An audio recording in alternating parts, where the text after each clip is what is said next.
வாழ்த்துக்கள் கூறட்டுமே சாத்தி நேரம் வந்தது யோகம் வந்தது ஆலையும் சூடிக்கமா தொட்டு கும்பிட்டுட்டு முட்டுன வச்சுக்கமா வெள்ள கண்ணு குத்தியும் பட்டுன விட்டுடமா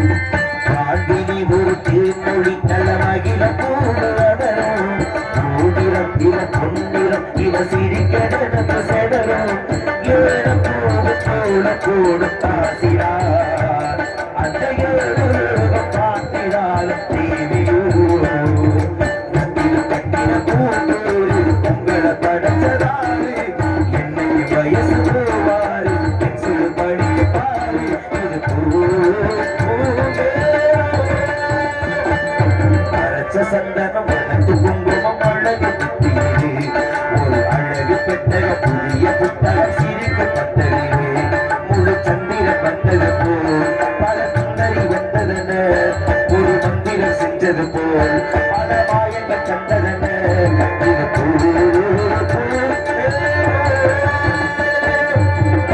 சந்தனம் குங்குமம் அழகு பெட்டியது ஒரு அழகு பெட்டக புதிய புத்தகம்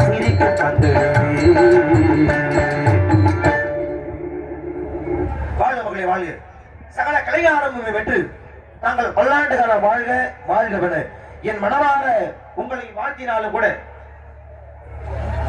அன்பான ஒரு வேண்டுகோள். அன்னதான பந்தலில் பெண் மக்கள் வரி நன்கொடை ரசீது தலைக்கட்டு வரி வாங்கிக் கொண்டிருக்கிறார்கள், தண்ணீர் பந்தல் வரி வாங்கிக் கொண்டிருக்கிறார்கள். அனைவரும் தண்ணீர் பந்தல் வரியும் நன்கொடை ரசீது வந்து அன்னதான பந்தலில் கொடுத்து பெற்றுக் கொள்ளுமாறு கேட்டுக்கொள்கிறோம். நன்றி நன்றி நன்றி. அடிப்படையில் நல்ல ஒரு சிறப்பான ஒரு வரவேற்பு.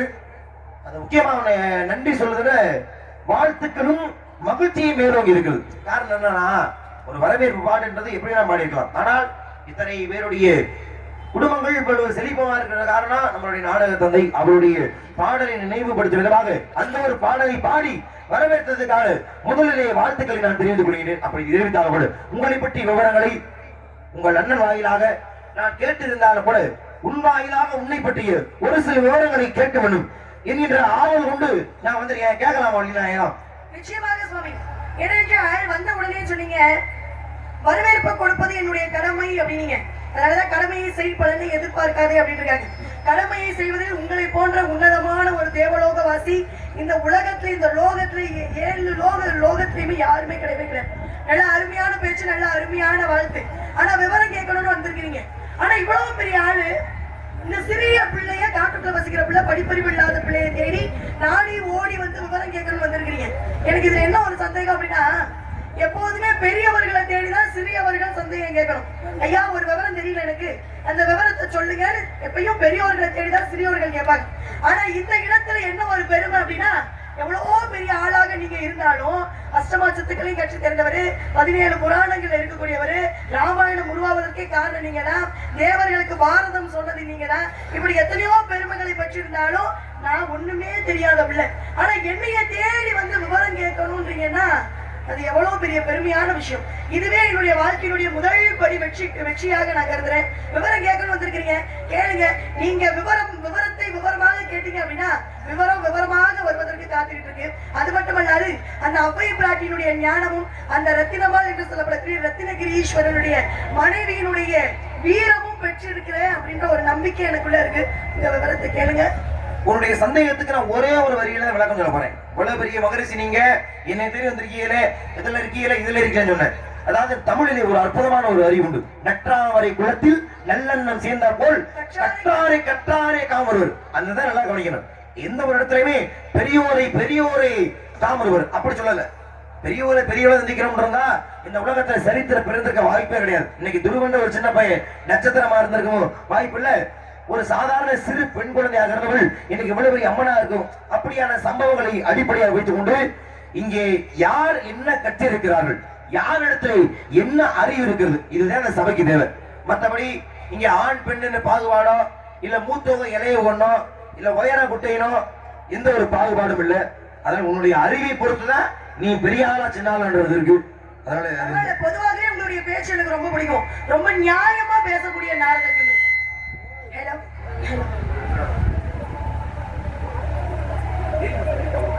ஏன்னா இப்போது இருக்கக்கூடிய வாழ்க்கையில நியாயம் என்பது இல்லாம போய்கிட்டே இருக்கு. அப்படி இருக்கும்போது நியாயமாக பேசக்கூடிய நாரதனை சந்தித்ததில் எனக்கு மிகப்பெரிய ரொம்ப சீக்கிரமே முடிவு பண்ணிடாதீங்க. இன்னும் கொஞ்ச நேரத்துக்கு உங்களுடைய அந்த நினைப்பு மாறலாம், என்ன மாறலாம். அதனால அவ்வளவு சீக்கிரமா நீ முடிவு எடுத்துறாத. நீங்க அவ்வளவு சீக்கிரமா முடிவு எடுத்துறாதீங்க. நான் என்ன முடிக்கிறேன் உன்னை வந்து எப்பவுமே நீ இப்படித்தான் முடிவு நான் போகவே மாட்டேன். ஏன்னா மனிதர்களுடைய மனநிலை எப்போதுமே ஒருமையாக இருக்க. அதனாலதான் சொல்றேன், நான் முதல்ல பேசுற விஷயத்தை வச்சு நான் ரொம்ப நியாயமா அப்படிலாம் கிடையாது, நியாயமாலாம் கிடையாது. ஆனா பேசுற கவனம் நியாயமானதா இல்லாம இருந்தா நீ தாராளமா தடுத்து பேசலாம்.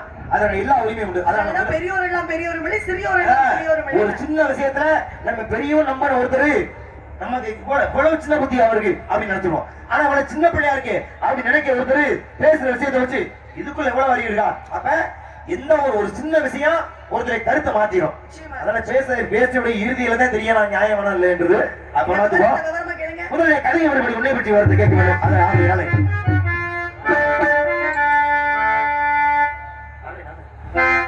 படுவெளி கற்கண்டே மொழி பாடே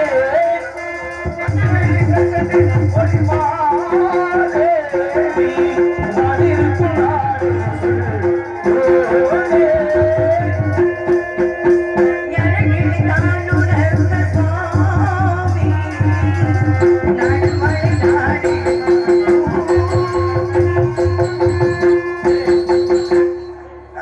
பாடியாச்சு. நேரம் விஷயத்துக்கு வரனே. நான் ரொம்ப நாளா ஒரு விஷயம் அந்த விஷயத்தை தெரியாமையே அது உண்மை நம்பி இருந்தேன். ஒரு 2 வருஷத்துக்கு முன்னாடி வரைக்கும் நான் சின்ன பிள்ளையா இருக்கும்போது ஏதோ ஒரு வழியில பேசும்பொழுது இந்த மாதிரி காசியில் என்னன்னு நடக்காது, கழுகு பிறக்காது பின்னாரா அதான் பேசிட்டு இருக்கும் பொழுது அந்த அம்மா சொன்னாங்க, இது மாதிரி காகம் பிறக்காத ஒரு இடம் ஒண்ணு இருக்கு, இந்த மாதிரி மணப்பாறை பக்கத்துல துரோகமலைன்னு ஒரு ஊரு. அப்படி அந்த மாதிரி நான் சின்ன பிள்ளையா இருக்கும்போது அப்ப இதை பத்தின வரலாறு தெரியாதனால துரோகமலையில தான் உண்மையிலே காகம் பிறக்க ரொம்ப நாள் நினைச்சிட்டு இருந்தேன். ஆனா ஒரு 2 வருஷத்துக்கு முன்னாடி தான் சலவராக படிக்கும் பொழுது துரோகமலையில ஐயர் மலையில விஷயம் தெரிஞ்சு அதை நீ மேடையில பயன்படுத்தும் பொழுது சந்தோஷமா இருந்துச்சு. ஆனா இப்ப நீங்க ஒரு விஷயம் சொல்ல பாத்தியா, அன்னை பராசக்தியுடைய வீரமும் ரத்தினகிரீஸ்வரனுடைய மனைவி. அப்ப இங்க இருக்கக்கூடிய ஸ்தலத்துடைய தெய்வத்துடைய பேர் என்ன சொன்ன? ரத்தினகிரீஸ்வரர்னு சொன்னேன். ஒரு பேர் வைக்கிறோம்னா அதுல நியாயம் இருக்கணும். இப்ப காசிக்கு நீ போனேன்னு வச்சுக்கவே, அங்கே விஸ்வநாதர்னு பேரு. காசி விஸ்வநாதர். விஸ்வநாதர் ஏன் விஸ்வநாதர்? ஏன்னா விஸ்வம் என்றால் விண்ணுலகத்தை தாண்டி உயரன்னு அர்த்தம். அப்ப இந்த உலகத்திலேயே சிவபெருமான் அங்கே விஸ்வநாதராக அந்த காசியை மையமா வைத்துக் கொண்டு இந்த உலகத்தை காக்கிறாரு என்பதற்காக விஸ்வநாதர்னு ஒரு பேர். அது மாதிரி திருக்கடையூருக்கு போனா அமிர்த கடேஸ்வரர்ன்ற பெயர் இருக்கு. அதுவே வந்து திருப்பரந்துரைக்கு போனா ஆத்மநாத சுவாமின்ற பெயர் இருக்கு. மதுரைக்கு போனீங்கன்னா சொக்கநாதர்னு பேர் இருக்கு. இப்ப சொக்கன்னா என்ன அர்த்தம் தெரியுமா? சொக்கன்னா அழகுன்னு அர்த்தம். அப்ப மீனாட்சி சொக்கன் அந்த சிவபெருமானை கண்டு சொக்கி என்றாலும் அப்ப சொக்கன்னா அழகன், விஸ்வநாதன்னா விஸ்வரூபம் கொண்டவன் அர்த்தம். இப்ப எல்லா பேருக்குமே நியாயமா ஒரு அர்த்தம் இருக்கு. இப்ப நீங்க உள்ள சாமிக்கு பேர் என்ன சொன்ன? ரத்தினகிரீஸ்வரர். ரத்தினகிரீஸ்வரர் ரத்தினேஸ்வரன் அர்த்தம் கூட நியாயம், அது அவரை குறிக்குது. ஆனா கிரி என்ன அர்த்தம்? மலைன்னு அர்த்தம். அப்புறம் எதுக்கு சம்பந்தம் இல்லாம சிவனுக்கு தனியா பேர் வைக்காம மலையோடு சேர்த்து ரத்தினகிரீஸ்வரன் ஏன் பேர் வைக்கணும்? நல்ல அருமையான கேள்வி. இது என் கேள்வி இல்ல, இது சந்தேகம். இதுக்கப்புறம் தான் பெரிய மலையை தூக்கி உன் தலையில வைக்கிற மாதிரி கேள்வி நான் தயார் பண்ணிருக்கேன். இது வந்து அடிப்படை. நீதான் சொன்ன. நீங்க வேற சுவாமி, நீங்க வேற நல்ல அருமையா பேசுறீங்க. ஏன்னா அனுபவமே சிறந்த ஆசான்னு சொல்லி வச்சிருக்காங்க. அனுபவம் நல்ல சிறப்பான முறையில தான் பேச்சு திறமையெல்லாம் இருக்கு. ஆனா அந்த சின்ன பிள்ளை அப்படின்னு அனுபவசாலிட்டு பாராட்டு ரொம்ப சந்தோஷம். நன்றி நன்றி நன்றி நன்றி. ஏன்னா அன்றைக்கு மலையவே தன்னுடைய கட்டை தன்னுடைய சுண்டு விரலால சுமந்து நின்றார் ராவணேஸ்வரன். இறைவனே மலையில் அமர்ந்திருந்தாலும் கைலாய மலையை தன்னுடைய சுண்டு விரலில் தாங்கியவன் யாரு அப்படிங்கிறீங்கன்னா மனிதனாகப்பட்ட ராவணேஸ்வரன் தான். அப்படியெல்லாம் பெருமை இருக்கும்போது நீங்க எவ்வளவு சுமையை கொடுத்தாலும் சரி அதையெல்லாம் தாங்கி வெற்றி பெறக்கூடிய அளவிற்கு என்னுடைய கல்வி இருக்கின்ற நம்பிக்கை இருக்கு. ஆனா ஒருபோதும் என்னுடைய மோதல் தனிப்பட்ட விரோதமா இருக்கவே இருக்காது. சபையில என்ன வந்திருக்கு தர்க்கம் பண்றத நீ என்ன படிச்சிருக்க நான் என்ன படிச்சிருக்கேன் அதுக்கு தவிர தனிப்பட்ட தாக்குதல் அது ஒருபோதும் இருக்காது. நீ சொன்ன வார்த்தை ரத்னகிரீஸ்வரர் நீ சொன்ன வார்த்தை எம்பெருமான் பக்கத்துல இருக்காரு. இந்த ஸ்தலத்துடைய இறைவனுடைய பெயர் அதுதான். ஆனா காரணம் இருக்கணும்ல. இந்த பேர் இருக்கிறதுக்கு இதுதான் காரணம். ஒரு பேர் இருக்கணும்ல. அதான் என் சந்தேகம். பரவாயில்ல, நல்ல அருமையான விவரத்தை கேக்குறீங்க. ஏன்னா குறைந்த நேரத்துக்குள்ள நிறைவான விஷயத்தை பேசுபவர்கள் நல்ல மேடை பேச்சாளர்களுக்கு அழகு. அதனால இப்ப பாருங்க, ஐவர் மலை அப்படின்னு சொல்லக்கூடிய இந்த ஐயர் மலை இல்லையா, இதற்கு முன்பாக ஐவர் மலையாக தான் இருந்தது. சரியா? ஐவர் மலை பஞ்ச பாண்டவர்கள் வந்து வனவாசம் சென்ற போது இங்கு திரௌபதியோடு வந்து அவர்கள் வசித்த இடம் என்பதனால்தான் ஐவர் மலையாக இருந்தது. இது புராணத்துல மிகப்பெரிய ஒரு முக்கிய ஸ்தலம். இல்ல ஒரு விதமா மறுக்கிறேன்னு நினைக்கல. நான் படிச்சது இப்படிதான் இருக்கு. வில்லிபுத்து ராமாயணம் இருக்கு. வெள்ளி பாரதம் சொல்லுவோம். வெள்ளி பாரதம் அதான் மகாபாரதம் தமிழாக செய்து. நான் அந்த மகாபாரதம் படிக்கும் பொழுது அந்த கதையில போட்டிருந்தது. அப்ப பாண்டவர்கள் வனவாசம் சென்றார்கள். அப்ப வட நாட்டிலிருந்து தென்னாட்டுக்கு வருகின்ற பொழுது ஒரு மலையிலே அந்த ஐவருமே வனவாசத்தின் பொழுது தங்கினார்கள்.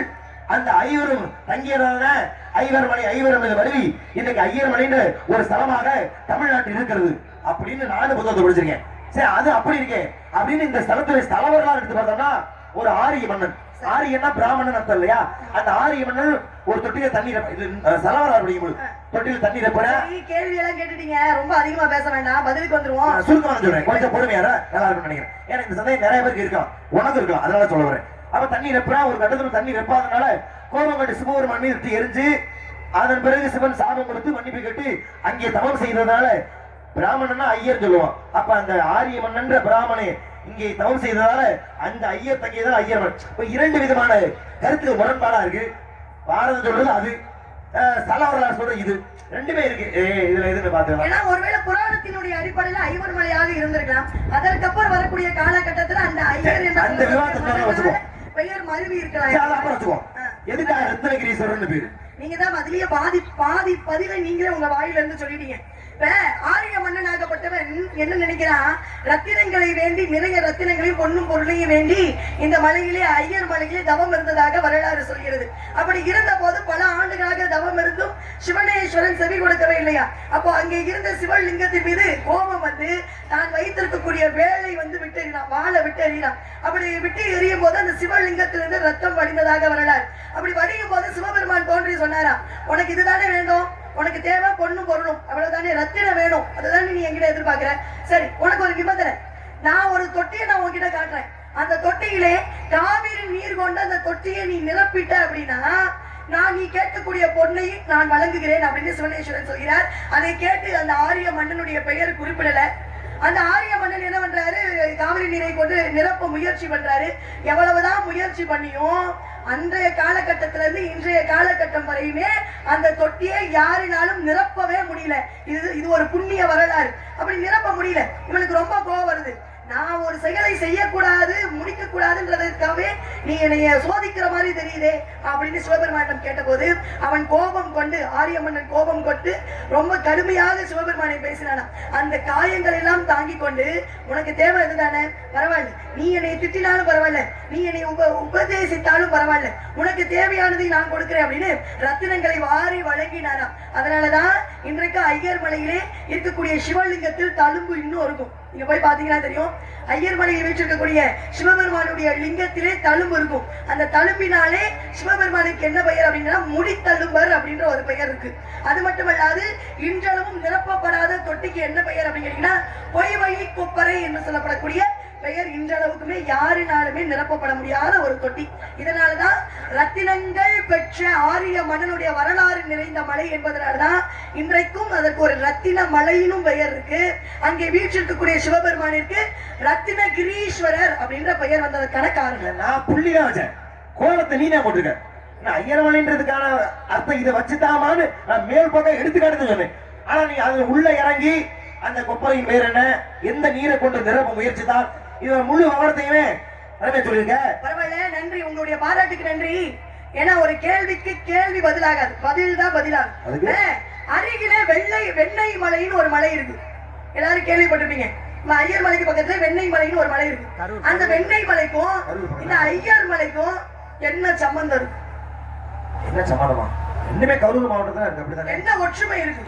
புராண ரீதியாக என்ன ஒற்றுமை இருக்கு? புராண ரீதியா கேக்குறியா? இதே கரூர் வெண்ணெய் மலைக்கோமே கரூர் மாவட்டத்துல தானே இருக்கு. யாரு சரி? ஜெயமாதவன் தேவன்ல நாரதர் கீழே உட்கார்ந்திருக்க மக்களை போல கோவம் ஆகாதுமா. ஏன் இவ்வளவு கோவப்படுறீங்க? என்ன விவரம் பேச வந்துட்டு ஏன் கோவப்படுற? கோவம்லாம் இல்லைங்க, உங்ககிட்ட போய் கோவப்படுங்க. கோவப்படாது. விவரம் பேச வந்துட்டேன். சிவனை பத்தி தானே நீ சொன்ன. எத்தனை வயசுனா சிவன் சிவபெருமான் தானே. ஒரு நேரத்துல சிவபெருமான்ட்ட எப்படியாச்சும் ஒரு அஸ்திரத்தை வாங்கணும்னு ஆசை. யாரு தெரியுமா? யாருக்குன்னா அதான் அர்ஜுனனுக்கு. ஆமா வாங்கினா ஆசைப்பட்டு என்ன பண்றேன், ரொம்ப நேரம் தவம் பண்றேன். சிவன் காட்சி கொடுக்கவே இல்லை. சரி எதுக்குடா காட்சி கொடுக்க பொழுது அந்த வழியா வந்த விஸ்வாமித்திரர் சொல்றாரு, ஏப்பா நீ சிவனை வணங்குறதுக்கு இது காலம் கிடையாது. சிவனை வணங்குறதுக்குன்னு ஒரு காலம் இருக்கு. ஆனா ஏற்கனவே ஆரம்பத்தில் ஒரு கேட்டா பிரதோஷம்னா என்னன்னு. ஏன்னா அர்ஜுனே அந்த எந்த காலகட்டத்துல சிவனை வேண்டி அந்த அஸ்திரத்தை வாங்கினான்னா அதுதான் அந்த பிரதோஷத்துல. ஏன்னா தோஷம்னா நிறைய பேர் நினைக்கிறோம் தோஷம் முடிச்சிருச்சு நம்ம பாவம் பண்ணிட்டோம். ஆனா பிரதோஷம்ன்றது அது கிடையாது. சிவனை வணங்குவதற்கான கால நேரம். வண்ணர் விளைஞ்சலி தேய்விளைஞ்சலி அந்த அந்தி பொழுதுக்கு முன்னாடி 3:45 நாளைக்கு முன்னாடி தொடங்குவது. அப்ப ஏறக்குறைய ஒரு 4 இருந்து ஒரு 6 மணி நேரம் வச்சுக்கோம். அப்ப அந்த காலகட்டத்துல சிவனை பணிந்தா அந்த சிவனை வணங்கக்கூடிய ஒரு நெறிமுறையாகும். அப்ப பிரதோஷம்ன்றது பாவம் கிடையாது, சிவ பூஜையை செய்வதற்கான நேரம். அந்த நேரத்துல அர்ஜுனே சிவனை வணங்கி என்ன அஸ்திரம் பாசுவர அஸ்திரத்தை பெற்றார். சரி பாசுவரம். இது நான் உன்னை சந்திக்கிறதுக்கு முன்னாடி என்னைய கேட்ட கேள்வி பதில். உன்னை கேட்டாங்கல்ல, சின்ன பிள்ளைய கேட்டா கூட தெரியும். அதனாலதான் பாசுபத கதையிலே இருக்கு. அதை சொல்றது காயத்ரி தேவன். என் கேள்வி அதுவே கிடையாது. பாசுபத அஸ்திரம் எனக்கு தெரியும். நான் என்ன கேட்கிறேன், சந்திக்கிறதுக்கு முன்னாடி என்னை ஊருக்காரர் கேட்டாங்க, நான் சொல்லிட்டேன். உன்னை ஒண்ணு கேட்டாங்க ஞாபகம் இல்லையா உனக்கு? நாரதர் சந்திச்சோட சொல்றேன்னா ஏங்க கேட்டவரே நேரம் போய் தூங்கி இருப்பாரு. என்னை கேட்டது போய் தூங்கி வச்சு கேட்கணுமா நீங்க? ஒரு விஷயம் தெரிஞ்சுக்க, வாக்கு கொடுத்தவர்கள் இந்த உலகத்தோட மறையலாம், கொடுத்த வாக்கு மறையலாம், நிறைவேற்றணும் இல்லையா? யாராச்சும் சொல்றாங்க என்னப்பா கேட்டாங்கப்பா தர்க்கத்தை சொல்லு, சொல்லாம போன அசிங்கம் யாருக்கு? ஏன்னா நாக்கை விட சொல்கின்ற வாக்கு முக்கியம். உன்னை கேட்டாங்கல்ல, கேட்டாங்க. நான் கேள்வி சரி ஞாபகம் இல்ல. பிறக்கும் போது இல்ல வில்லோட அர்ஜுனன் பிறந்தானா அப்படின்னு கேட்டாங்க. வில்லோட அர்ஜுனன் பிறந்தானா? இல்லையே. அப்ப யாரு பிறந்தா? ஐயா எல்லாருமே நாடகம் பார்த்துட்டு இருக்கீங்க. இவர் கேட்ட கேள்விக்கு நான் பதில் சொல்லிட்டேன். எனவே நின்னு கேள்வி கேட்கறது என்ன அர்த்தம்? இல்ல இப்ப நான் கேட்டதுக்கு பதிலா சொல்லுங்க. நான் வந்து கேள்வியை மடைமாற்று கொண்டதுக்கோ இல்ல கேள்வி திசை திருப்பதோ நீ எப்ப நீ விவரம் பேசணும் சொன்னியோ கண்டிப்பா விவரம் பேச நானும் வந்திருக்கேன். ஆனா என்ன ஆசைப்பட்டேன்னா எந்த கேள்வி கேட்டாங்க பிரதோஷம். ஏன்னா என்ன சிவனை பத்தி பேசுறேன், சிவனை வணங்குவதற்கான நேரம் தான் அந்த பிரதோஷம். நான் சொல்லிட்டேன் அதே மாதிரி ஒண்ணு சிவனை பத்தியானே இது வருது. சிவனை தானே அர்ஜுனை பணிக்குதானே பாசுல வாங்கினா. அப்ப அவங்க கேட்டாங்கல்ல, சுவாமி நீங்க கேட்ட கேள்விக்கு நான் பதில் சொல்ல காத்துட்டு இருக்கேன். நான் கேட்ட கேள்வி இல்ல, கேள்விக்கு உங்களுக்கு பதில் தெரியும்னா சொல்லுங்க. இப்படி சமாளிக்கவனா வேண்டாம். ஏன்னா சமாளிக்க தெரியாது சபைக்கு வரக்கூடாது. பேச பார்த்தா ஆனா நல்லா சமாளிக்கிறீங்க. பேச பார்த்தா உனக்கு பதில் தெரியாம சமாளிக்கிற மாதிரி தெரியுதா? நிச்சயமா அப்படிதான் தெரியுது. அப்ப கேட்ட கேள்விக்கு உடனே இதுதான்மா பதில். வெண்ணெய் மலைக்கும் ஐயர் மலைக்கும் இதுதான்மா ஒற்றுமை புராணத்தின் அடிப்படையில் அப்படின்னு சொல்லியிருந்தீங்கன்னா நான் ஏற்றிருப்பேன். விவரம் பெற்றவர் நான் கேட்டேன் எங்க சொல்லு சொல்லு சண்டை வரும். அது தேவையாளிகளும் முட்டாளுகளும் பதில் சொல்லாம சொல்லுவேன். சிவனை பத்தி பேசணும்ல, என்ன கேட்டது சிவனை வணங்குவதற்கான நெறிமுறை சொல்லிட்டல. சிவனை வணங்கிதானே பாசுவத்தை பெற்றேன் அர்ஜுனே அந்த பிரதோஷத்துல.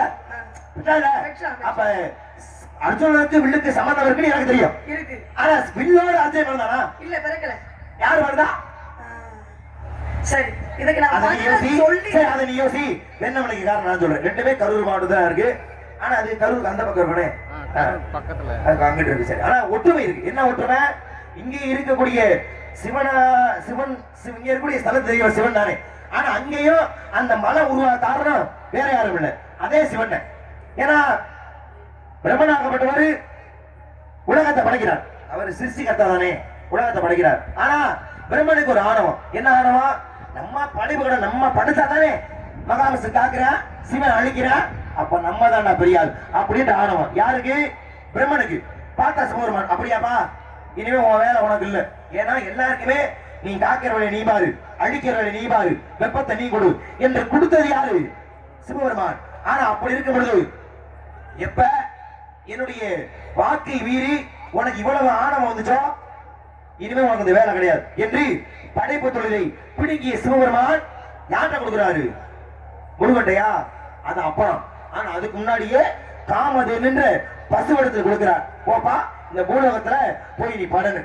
காமதேனு வருது. உலகத்தை பார்த்தா உலகத்துல எதுவுமே நிலை இல்லாம இருக்கு. ஏன்னா இவன் திமிர் கொண்டு எதை சரியா படைக்கல பிரம்மன். அப்ப எதையும் சரியாக படைக்காம இருந்த பொழுது உலகமே வெப்பத்தால் தகித்ததா, நெருப்பு அக்கினி ஜுவாலை வீசுது. வேற வழி இல்ல. இந்த சூழல்ல உலகத்தை உற்பத்தி பண்ண முடியாது என்று எண்ணிய காமதேனு பாலை சுரந்து. இப்ப ஒரு வெண்ணெய் கிடைக்குதுன்னா அது எதுல இருந்து வரும்? பால் தானே வருது. அந்த பாலை கொடுப்பது பசுதானே. அப்ப காமதேனு அந்த அமுத சுரபி கொண்ட பசுவாகப்பட்டது பாலை சுரந்து அதில் வெண்ணெயை உருவாக்கி அதை மலையாக திரட்டி இந்த பூலோகத்தில் வைக்க. வெண்ணெய்ன்றது குளிர்ச்சியான பொருள் இல்லையா? அப்ப அந்த வெண்ணெயை வெப்பத்தை நீக்கி குளிர்ச்சி தரும் இல்லையா? அப்ப இந்த வெண்ணெய் மலை இங்கே படைத்ததா அந்த குளிர்ச்சி உலகத்தில் உள்ள வெப்பத்தை நீக்கியதாம். அதன் பிறகு காமதேனு படைத்து மேலோகம் சென்றதாக ஒரு கணக்கு. அப்ப வெண்ணமலை என்ற ஒரு மலை காமதேனு உலக தனிமை படைப்பாடு சிவபெருமான் சொன்ன பிறகு இந்த உலகத்துடைய வெப்பத்தை குறைப்பதற்காக அந்த காமதேனு கொண்டு வந்த வெண்ணையே இந்த வெண்ணெய் மலையாக கரூர் மாவட்டத்தில் இருக்கு. பரவாயில்ல, நல்ல அருமையான பதில். நான் பதில் சொல்லும் போது மட்டும் கைதட்டு வரல, இவர் பேசும்போது மட்டும் கைதட்டா? அருமையான பதில். வன்மம் ஆகாது வள்ளிநாயகம். வன்மம்லாம் கிடையாது. நான் எப்பவுமே நல்ல திறமையாளர்களை பாராட்டுறேன். அதுதான் என்னுடைய தன்மையே. அதனாலதான் இன்றளவுக்கு வெண்ணெய் மலையில நம்ம பயணம் செய்தோம் அப்படின்னா எவ்வளவு வெப்ப காலமா இருந்தாலும் அங்க மட்டும் குளிர்ச்சியூட்டக்கூடிய தன்மை, குளிர்ந்த தன்மை எப்பயுமே இருக்கும். ஆனா அந்த மலை உருவாக காரணம் சிவன். ஆனா இருக்கக்கூடிய தெய்வம் முருகப்பெருமான். அது ஏன் முருகப்பெருமான்? அதை 1.5 மணிக்கு போயிடும். 5 பழுது இல்ல. நீங்க கேட்ட கேள்விக்கு பதில் என்ன தெரியுங்களா? வில்லோடு பிறந்தது அர்ஜுனன் கிடையாது. வில்லோடு பிறந்தது சீதா பிராட்டி ஆகப்பட்டவங்க தான். இப்ப வில்லு எப்போது அர்ஜுனனுக்கு வந்தது அப்படின்னு கேட்டீங்கன்னா, அக்னி பகவான் கேட்டாராம், காண்டவ வனம் என்று சொல்லப்படக்கூடிய வனத்தை நீ எனக்கு அளித்து தந்த அப்படின்னா நிச்சயமாக நீ பெருமைப்படக்கூடிய அளவுக்கு உன்னுடைய கையிலே நெருப்பு தானே. யாகம் பண்ணும்போது இந்த நெருப்புல எண்ணெய் ஊத்தி ஊத்தி மப்பு கொண்டு போச்சு. அந்த மப்பை எரிக்கணும்னா காட்டை எரிச்சாதான் அந்த மப்பு குறையும். அப்ப காட்டை எரிச்சு கொடுன்னு கேட்கிறாரு. கேள்வி கேட்டது நீங்க, யாரு பதில் சொல்லணும்? நீதான் சொல்லணும். கேள்வி நீங்களே கேட்டு பதில சொல்லி கை தட்டு வாங்கலான்னு பாக்குறீங்களா? கும்பிடுறேன். யாரு என்ன கை தட்டு மட்டும் செஞ்சிடாதீங்க. குடிச்சிருவோம்.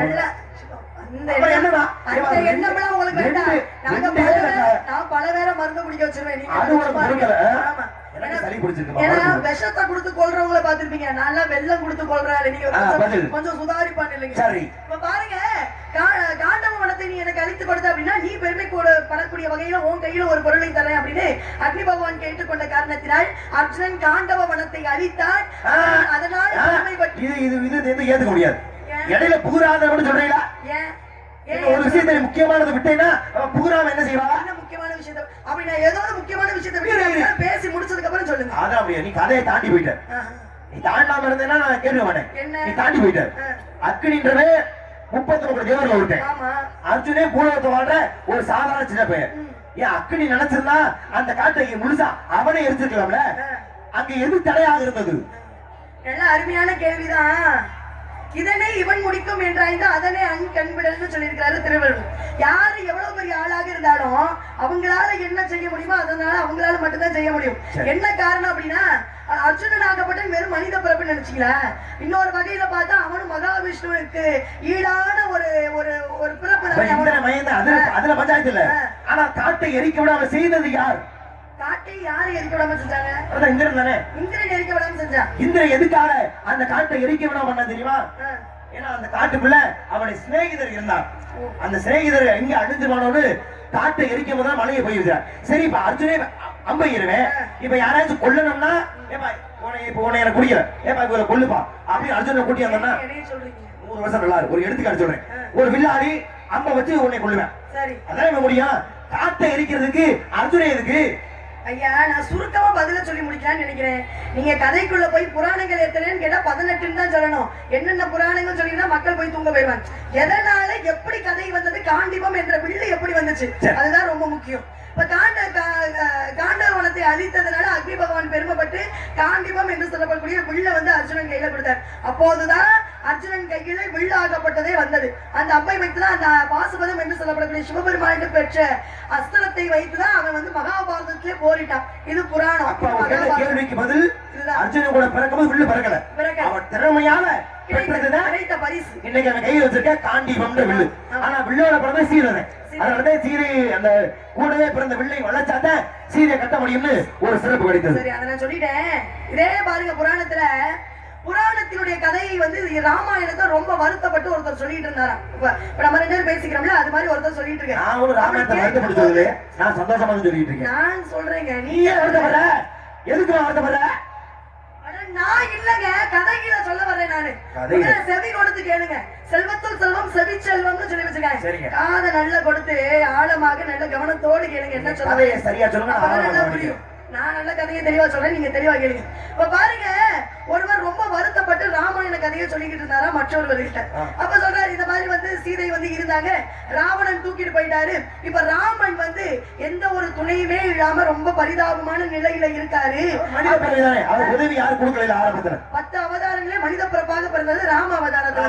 அப்படி இருக்கிற கதையை சொல்லிக் கொண்டிருக்கும் போது உண்மையாகவே அவர் இறைவன், புராணத்துல நடந்த விஷயம். ஆனா உண்மையாக இந்த கதையை கேட்கும் போது தான் எப்படியாவது ராமனுக்கு உதவி செய்யணும் அப்படின்ற நோக்கத்துல நான் இப்பவே இலங்கைக்கு கிளம்பி போய் ராமனுக்கு உதவி செய்வேன்னு ஒருத்தர் கிளம்பி போனார். எந்த ஒரு அறிவு இருக்க எவனாச்சும் இந்த வேலையை பாப்பானா? 12 ஆழ்வார்களிலே ஆதாரமின்றி படிக்காம எதையுமே நான் பேச மாட்டேன். அவரை போல ஆகச்சிறந்த அறிவாளி இந்த உலகத்தை பார்க்க நாம தானே இட்டிருக்கீங்க, ராமம் இட்டிருக்கீங்க இல்லையா? ஆழ்வார் சொன்னதுக்கு அந்த வார்த்தையை நான் பயன்படுத்த முடியாது. அதனால அப்படி அடங்குறீங்க. அப்ப உங்களுடைய கேள்விக்கு பதில் வந்து ஆழ்வார். 12 ஆழ்வார்களே ஒருத்தர். ஆமா, பேச மாட்டீங்களா? வர மாட்டேன். ஏன்? சரி, இப்ப நான் போடக்கூடியது திருராமம். நீ ஆழ்வார்களை பத்தி கேட்டுக்க, சந்தோஷம். நீ யார வணங்குற? சிவபெருமானை. சிவனை பணிபவர்களை யாருன்னு சொல்றோம்? சிவனடியார்கள்னு சொல்லுவோம். நாயன்மார்கள். நாயன்மார்கள். ஆமா, நல்லா தெரிஞ்சுக்க. என் பக்கம் கூட வெறும் 12 ஆழ்வார் தான். ஆனா உன் பக்கம் கொஞ்சம் நஞ்சம் இல்ல, 63 இருக்காங்க. அப்ப பாருங்க, அந்த பக்தியை விட எங்களுடைய பட்ட போடக்கூடியவங்களுடைய பக்தி எப்படி இருக்குன்னு. பட்டையில நீங்க தவறா நினைச்ச கூடாது. பசு பதி பாசம் என்று சொல்லக்கூடிய சிவ சின்னத்தை சொல்றேன். மக்கள் பட்டையும் என்ன எங்கேயோ போகுது. அதுவும் பக்தி தான், இதுவும் பக்தி தான். ஆனா எத்தனை பேர் இருந்தாலும் என்பதை விட என்ன செய்தாலும் என்பது ரொம்ப முக்கியம். இப்ப நீ பேசின ஐயர் மலையா இருக்கட்டும், இல்ல வெண்ணெய் மலையா இருக்கட்டும், தோக மலையா இருக்கட்டும், இதெல்லாமே நம்ம கரூர் பகுதியில் மிகச் சிறப்பானதாக இருந்தது. இப்ப இந்த மண்ணுக்கு பெருமை தானே நீ சொன்ன. இந்த மன்னன் வந்தான், இந்த மன்னனால சிவனுக்கு இன்னமும் மொழி இருக்கிறது. அந்த கொப்பரின் பேர் அற்புதமா சொன்னல. இதே மண்ணுல நீ வணங்குறிய நாயன்மார், நீ வணங்குறிய சிவபெருமான பண்டிதவர்கள் நாயன்மார் சொல்றோம்ல, இதே கரூர் பகுதியில ஒரு நாயன்மார் பிறந்தார். சரின்னு யாரும் நாயன்மார் பேர் இல்ல. நீ சொன்ன 63 நாயன்மார்களே கரூர் மாவட்டத்தில் பிறந்தவர் யார்? இந்த கரூர் பகுதியில பிறந்த ஒரு நாயன்மார். அப்படியே நிப்பாட்டுனா திருப்பி நீ சொல்லுவ, நான் கேட்டதையா என்னாச்சியான்னு கட்சி கட்டி காத்து கொண்டிருக்கிறாய். சரி, முதல்ல பதில் சொல்லிட்டு அப்புறம் பிடிக்கிறேன் கேள்வி. நீ சொன்ன மாதிரி ராமாயண கதை இப்ப நான் உன்னட்டையோ நீ என்னட்டையோ சொன்னா அப்படியா இல்ல நம்ம மக்கள் சொன்னவோ ஓ ராமாயணத்தை இப்படி நடந்துச்சா, இப்படித்தான் அவருடைய எதிர்வினை இருக்கும். ஆனால் ராமாயணத்துல ராமர் மனைவி சீதையை ராமனை கொண்டு போயிட்டான், ராமர் படைபலம் இல்லாம தவிக்கிறார் அப்படின்னு சொன்ன உடனேயே நம்மளை கொண்ட ஆட்கள் வருத்தப்படுவோம். அப்படியாப்பா ராமர் அவ்வளவு கஷ்டப்பட்டாராப்பான்னு. ஆனால் அந்த வார்த்தை கேட்ட உடனே நான் ஒரு மன்னன், என்னுடைய தலைவன் ராமன் இப்படி படைபலம் இல்லாம தவிப்பதா, இப்பவே திருட்டு செய்ய படை இலங்கைக்கு போறேன், ராவணனை கொள்றேன், சீதையை திருப்பி வீட்டு வர்றேன் அப்படின்னு மன்னனாக இருந்த அவன் படையை திரட்டிட்டான். உண்மையிலே படையை திரட்டிட்டான், இலங்கை கரையில வந்து சேர்ந்தாச்சு. அது நடந்தது ராமாயணம் நடந்தது திரேதாயுகத்துல. 4 யுகம், திரேதாயுகம், திரேதாயுகம், துவாபரயுகம், கலியுகம். இதுல 2வது யுகம் திரேதாயுகத்துலதான் ராமாயணம் நடந்துச்சு. ஆனா இவன் இந்த கதை நடக்குது கலியுகத்துல. அப்போதைக்கு இலங்கைக்கு போனா அங்க யார் இருக்க போறா? அதிகபட்ச ராஜபக்சோட சொந்தக்காரங்க வேணா இங்க இருப்பாங்க. அப்ப இந்த இடத்துக்கு போனா கதை நடக்குமா? நடக்காது. அப்ப எல்லாரும் திகைத்து நின்றார்கள். இப்ப இந்த மண்ணே திரட்டி போறாரே இலங்கைக்கு என்ன செய்யறது பொழுது, அப்பதான் வேற வழி இல்லாம மந்திரி எல்லாம் ஒண்ணு சேர்ந்து இது மாதிரி அவங்களே ஆளை தயார் பண்ணி தூதுவர்கள் அனுப்பி, ஐயா ராமனுக்கு படைபலம் கிடைச்சிருச்சு, ராமர் சீதையை மீட்டு வந்துகிட்டு இருக்காரு, உங்க உதவிக்கு நன்றி, நீங்க நாட்டுக்கு போனீங்கன்னா ராமர் வந்து உங்களுக்கு காட்சி தருவாரு அப்படின்னு சொல்லிடுறாங்க. அப்ப என்ன அர்த்தம் இங்க வருது? தன்னுடைய தலைவன் ராமன் மீது கொண்ட அதீத பக்தியினால சீதை மீட்பதற்காக படையெடுத்து இலங்கை கரைக்கு போனேன். அதனாலதான் அந்த 12 ஆழ்வார்கள்ல அந்த ஆழ்வாருடைய பேரு குலசேகர ஆழ்வார்னு பேரு. அந்த தூதுவர்கள் சொன்னது போலவே மகாவிஷ்ணு ராமனாக காட்சி தருவார் என்று சொன்னதாலதான் கும்பகோணம் அருகில திருப்புறம்பயம் என்று சொல்லக்கூடிய ஒரு ஆலயத்துல எம்பெருமான் மகாவிஷ்ணு அவனுக்கு என்று காட்சி தந்தாராம். அப்ப ராமாயணத்தில் நடந்த கதைக்கு கலியுகத்துல படையை தாண்டி போனவே குலசேகர் ஆழ்வார்னு பேரு. அவருடைய அந்த ஆழ்வாருடைய பேரு இது ஆழ்வார்ல. ஆனா நாயன்மார்கள்ல நம்ம பகுதிகளை பிறந்து வாழ்ந்து சிறப்பு செய்த ஒரு நாயன்மார். ஏன் வருகிறேன்? நீ வந்தியா? வாங்க. தொடர்ந்து இன்னொரு 35 நாளைக்கு நாடகம் இருக்கு. எல்லாருக்குமே கொஞ்சம் பாதுகாப்பா வச்சுக்கோங்க, சரிங்களா? உணர்ச்சி வசப்படுறீங்க. சுசீலா தொண்டை நீங்க பாதுகாத்துக்கலாம், இந்த எம்ஆர் தொண்டை நான் பாதுகாக்கணும். மக்களுக்காக உழைக்கிறோங்க, மக்களுக்காகவே பல கருத்துக்களை சொல்றமா இல்லையா? அதை பத்தி என்ன பஞ்சாயத்து கிடையாது. கேள்வி நியாயம் தானே. அதுல ஏன் தொழில ஏதாவது குறை கண்டுபிடிச்சிருக்கீங்களா? ஒரு குறையா பேசா தொழில் கம்மின்னு அர்த்தமா? உனக்கு ஒரு திறமை அப்படின்னு எனக்கு எந்த திறமை? அவ்வளவுதான். நீங்க பெரிய ஆளு, நான் சின்ன பிள்ளை. இப்படி கேட்டா பாராட்டக்கூடிய தன்மை கூட இல்ல. நீங்க எல்லாம் பெரிய ஆளுன்றீங்க. 63 நாயன்மார்கள்ல ஒரு நாயன்மார் நம்மளுடைய கரூர் மாவட்டத்திலே பிறந்து சிவனடியாராக வாழ்ந்து 63 நாயன்மார்களே பெருமை சேர்த்தவர் யாரு அப்படின்னு சாதாரண பத்தோட பதில் இல்ல. சிவனோட சிவனே மனம் மகிழ்ந்து வாழ்த்திய ஒருவர். நம்ம எவ்வளவு பெரிய சிறப்பு எடுத்திருக்கோம். யாரு இருக்கு இல்லையா? ஏன்னா அவருடைய பெயரை உடனே சொல்லிட்டோம் அப்படின்னா நல்லா இருக்கு. அவர் என்ன பண்றாரு, அந்த நாயன்மார் ஆகப்பட்டவர் என்ன பண்றாரு, சிவன் மீது பக்தி கொண்டு தினந்தோறும் மலர்களை வந்து சூடுவதே, சிவபெருமானுக்கு சூடுவதே அவருடைய வேலையாக இருக்கு. அப்படி அவர் மலர்களை தொடுத்து வைத்திருக்கும் போது புகழ் துணை சோழர் என்று சொல்லப்படக்கூடிய மன்னர், நம்மளுடைய கரூர் மாவட்டத்தை ஆண்ட மன்னர், அவருடைய யானை, பட்டத்து யானை என்ன பண்ணுது, இந்த மாலையை தவறுதலாக காலில் போட்டு மிதிச்சிருது. அதை பார்த்தது நாயனாருக்கு ரொம்ப கோபம் வந்துருது. இறைவனுக்கு படைக்கப்படலாம்னு வச்சிருந்த மாலையை இந்த யானை இப்படி பண்ணிருச்சே, அசிங்கம் பண்ணிருச்சே, இந்த யானை இனிமேல் உயிரோட இருக்கக்கூடாது, இந்த யானை இனிமேல் உயிரோட இருக்கக்கூடாது அப்படின்னு தான் வைத்திருக்கக்கூடிய, அவர் எப்போதுமே மழு என்று சொல்லப்படக்கூடிய கோடாலியை கையிலே வச்சுட்டு இருப்பாரு. மழு அப்படின்னா கோடாலின்னு அர்த்தம். அது எப்போதுமே அவருடைய கையில இருக்குமா. அது மாதிரி நம்மளும் ஏதாவது ஆயுதத்தை வச்சுக்கலாம்னு பார்க்கிறோம், முடிய மாட்டேங்குது.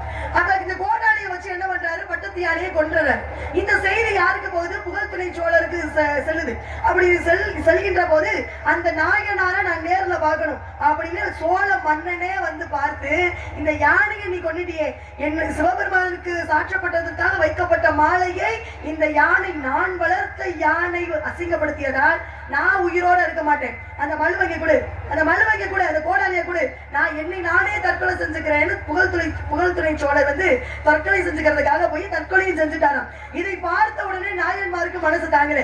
உடனடியாக சிவபெருமானை வணங்கினாராம். எல்லா செயல்களும் எல்லா எண்ணங்களும் ஈடேறுவது சிவனே உன் அருளால் மட்டுமே அப்படின்னு சொன்ன போது சிவபெருமானே காட்சி கொடுத்து அந்த பட்டத்து யானைக்கும் புகழ் துணை சோழருக்கும் மீண்டும் உயிர்ப்பித்து அவர்களை இந்த மண்ணிலே வாழ வைத்தாராம். அந்த நாயனாருடைய பெயர் என்ன அப்படின்னு கேட்டீங்கன்னா எரிபத்த நாயனார்னு சொல்லப்படக்கூடியவர். இவர் தான் 63 நாயன்மார்களே ஒருத்தர். இந்த புகழ் துணை சோழ மன்னன் சொன்ன பாருங்க, இவரும் 63 நாயன்மார்களே ஒருத்தர். அப்ப நீங்க கேட்டது ஒரு கேள்வி, நான் 2 பதில்களை நான் சொல்லியிருக்கேன். ஒரு கல்லை 2 மாங்காயை அடித்திருக்கிறீர்கள். இதுக்கெல்லாம் கை தட்ட மாட்டீங்களே? அமைதியா ரசிக்கிறானே 1000 ரூபாய் அன்பளிப்பு கொடுத்த மாதிரிமா என்ன குறைஞ்ச யோசிப்ப? மிகச்சிறப்பா சொன்னேன். ஏன்னா ஒரு நாயன்மார் கேட்டீங்க, 2 நாயன்மார்கள் நம்மளுடைய கருணை. அந்த ஒரு கதையிலே அப்படி பார்த்தா சுந்தர கதை எழுதணும்னா அது நிறைய நாயன்மார்கள். சுந்தர நாயன்மார் தான், அது அப்பா சடைய நாயன்மார் தான், அது அம்மா இசைஞானி அவர் நாயன்மார் தான். அவர் எடுத்து வளர்த்தாரு நரசிங்க முனையரையர், அவர் ஒரு நாயன்மார் தான். அவருடைய நெருங்கிய நண்பராக விளங்கினாரு திருநையார் சம்பந்த பெருமாள், அவரு நாயன்மார் தான். அது ஒரு கதையில பல நாயன்மார் இருந்தாலும் நம்ம பகுதியிலே வாழ்ந்த சிறப்பான நாயன்மார் அருமையா சொன்ன மகிழ்ச்சி. நீ யாரம்மா வணங்குற? முருகப்பெருமானை. முருகப்பெருமானையா நீ கும்பிடுற? குலக்கடவுள் இல்லையா அவரு? குலக்கடவுளா? அந்த முருகப்பெருமான் உனக்கு பார்த்த மாப்பிள்ளை கட்டிக்கிறியா? மாப்பிள்ளை புருஷன் தம்பி ஒரு பார்சல் எல்லாம் பொண்ணுக்கு வந்து மாப்பிள்ளை பார்க்கறது எப்படி பார்ப்பாங்க? பெற்றோர்கள் பார்ப்பாங்க, இல்லன்னா உறவினர்கள், உற்றார் உறவினர்கள் பார்ப்பாங்க. நீங்க சம்பந்தமே இல்லாத ஆளு மாப்பிள்ளை நீ கட்டி கட்டாம போ. ஆனா அதுக்கு முன்னாடி ஒரு விஷயம் சந்தேகம் கேட்கலாமா? நீ ஆரம்பத்துல பேசப்படுது இவருங்க, சந்தேகம் மட்டும் வரவே கூடாது. மனிதர்களுக்கே சந்தேகம் வந்து எவ்வளவு பாதிப்படைகிறாங்க. வாழ்க்கையில சந்தேகம் வரலாம், சந்தேகமே வாழ்க்கையா போயிடக்கூடாது. அதான் ரொம்ப முக்கியம். வாழ்க்கையில நம்பிக்கை இருக்கலாம், அதுக்காக உங்களுடைய நம்பிக்கையெல்லாம் வாழ்க்கையா மாறிடக்கூடாது. இல்ல கடவுள் சொல்ற முருகனை எப்படி திருமணம் பண்ணது கேக்குறிய? ஆண்டாள் பெண்மணி இருந்தாலும் ஆழ்வார்கள்ல மாலை சுடி திருமாலையே மணந்தான். உனக்கு நல்ல எடுத்துக்காட்டு. அவன் எப்படி தான் கும்பிடுற கடவுளையே கல்யாணம் பண்ணாலும் அது மாதிரி நீ கும்பிடுற முருகனை அவரே கல்யாணம் பண்ணு. ஐயா அவன் ஆசைப்பட்டான், எதுக்கு அவசியம் இல்ல, எதுக்கு விருப்பம். அதாவது ஒரு பெண்ணிற்கு மனம் இருந்தாதான் மாளிகை. குடிசையா இருந்தாலும் கோபுரமா தெரியும், பிடிச்சிருந்தாதான் பெண்ணுக்கு. விரும்பினா தாமா கோபுரத்துல இருந்தா கூட வெறும் குடிசை மாதிரிதான் தெரியுமா? எனக்கு வேண்டாங்க அவரு. நானும் மானிட பிறப்பு. ஐயா நீங்களே சொல்லுங்க, நானும் மானிட பிறப்பு, அவரோ தெய்வ பிறப்பு. நாங்களும் அவரோ மலைவாசி. யார் தெய்வ பிறப்பு? அவரு முருகப்பெருமான் தெய்வ பிறப்பு இல்லையா? சார் ஆண்டாள் தெய்வ பிறப்பு, மனித பிறப்பு தானே? ஏங்க அவங்க விருப்பப்பட்டாங்கங்க. நீ விருப்பப்படமா? எதுக்கு? என்ன அவசியம்? என்ன கட்டளை? அவரை போட்டு அழகு, அறிவு, திறமை யாருக்காச்சும் இருக்கா? நீங்க சொல்றதெல்லாம் கேட்பதற்கு நான் ஆளு கிடையாது. அதுக்கு வேற யாராவது சின்ன பிள்ளைங்க மேடை ஏறி வருவாங்க. அங்க உங்க என்ன நீயே சின்ன பிள்ளை, என்ன பல்லு போன கிளவியா நீ? என்னை விட நீ சின்ன பிள்ளை தான். சின்ன பிள்ளையாக இருந்தாலும் மேடைக்கு நல்ல விஷயத்தை மேடைக்கு அனுபவம் இல்லையா? யாரு மேடைக்கு அனுபவம்? நான் தான். என்ன ஒரு 20 வருஷம் இருக்குமா? உங்களுக்கு என்ன முழுசா 5 வருஷம் கூட ஆகல. எத்தனை வருஷம்ன்றது முக்கியமே இல்ல. அந்த குறுகிய காலகட்டத்துல நம்ம மக்கள் மனதில் எப்படி இடம் பிடிச்சிருக்கோம் தான் முக்கியமே தவிர வயது இங்க முக்கியம் கிடையாது. இருந்தாலும் பேர் சொல்ல வேண்டும். இவரோ யாரு ஊர் சொல்லணும். நிறைய ஊர்ல குறிப்புலதான் ஓடிக்கிட்டு இருக்கு. அந்த அளவுக்கு நான் பெருமை ஏதோ சேர்த்து இருக்கேன்னு நினைச்சிட்டு இருக்கேன். நல்லா நீ 10 வருஷத்துக்கு நான் குறிப்பிலே போமா. நல்லபடியா வாழ்த்துக்கள். அந்த மாப்பிள்ளை உனக்கு பார்த்த கணவன், அந்த மாப்பிள்ளை சிறப்பு சொல்றேன் கேளுமா. கண்ணல் நாரமா உனக்கு ஏத்த கணவமா, சேர்ந்து வாழ்ந்து பாரமா, பள்ளி தங்கமே அவனுக்கு நெய் வேறு யாரமா. கண்ணல் நாரமா உனக்கு ஏத்த கணவமா.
வாழ்க்கையை கொடுத்து நம்ம மாப்பிள்ளை முருகனுக்கு சேர்ப்போம் அப்படின்னு பரிதாபப்பட்டா உனக்கு மாப்பிள்ளை வந்து நீ என்ன வார்த்தை கேட்கிற? கூட்டி கொடுப்பதுங்க கோத்திரத்தின் முறையோ? யாருக்கும் குறைச்சு கொடுக்கல. எங்க அண்ணன் வெங்கடேஷ் அண்ணன் மாதிரி நிறைய காலையில இப்படி சம்பளம் ஒரு 6500 ரூபாய் 100 குறைந்த கூட பஞ்சாயத்து இல்ல. 3 நாள் சம்பளம் முடிய பிச்சு பிடிச்சு. ஆனா அன்பில்லா கண்ணை குட்டி, அறிவில்லா கல்வியை குட்டி, புத்தி இல்லாத புத்தியை குட்டி, ஞானம் இல்லாதவருக்கு ஞானத்தை குட்டி, இதை கொடுக்கும் என்னை பார்த்த கேட்கிறாய் அறிவில வட சிறுவிய. இன்று மாலை சூரிய அஸ்தமனத்துக்குள்ளாக உனக்கும் என்ன பிள்ளை முருக பிறனானுக்கும் திருமணம் செய்யாவிட்டால் என்னுடைய நாளம் அல்ல, பிரம்ம முடிச்சம் அல்ல, இதுவே சத்தியம் சத்தியம் சத்தியம். உன்னை முருகனுக்கு திருமணம் செய்யாமல் இந்த இடத்தை விட்டு செல்லவே மாட்டேன்.